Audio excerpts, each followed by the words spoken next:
So what are the disadvantages of the social media?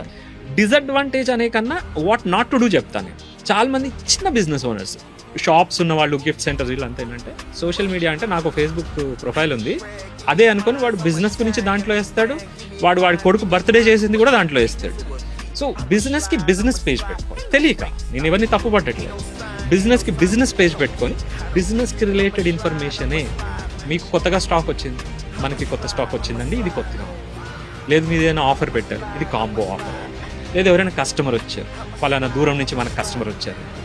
So all these things, మీరు చిన్న baker అయినా, florist అయినా, చిన్న స్టోర్ ఉన్నా కూడా మీరు కస్టమర్ టెస్టిమోనియల్స్ అయితే తీసుకోవచ్చు. మీరు చేసే పనిని చూపించండి. బేకర్ అయితే మీరు కేక్ చేసేటప్పుడు ఒక వీడియో పెట్టి చేసుకుని, ఇది నేను ఎంతో ప్రేమతో చేస్తున్నాను, లాస్ట్ మినిట్ ఆర్డర్ వచ్చింది, I'm doing it for them, these things you can do, but don't mix it with your personal profile. బిజినెస్కి you have a different account, పర్సనల్కి డిఫరెంట్ అకౌంట్.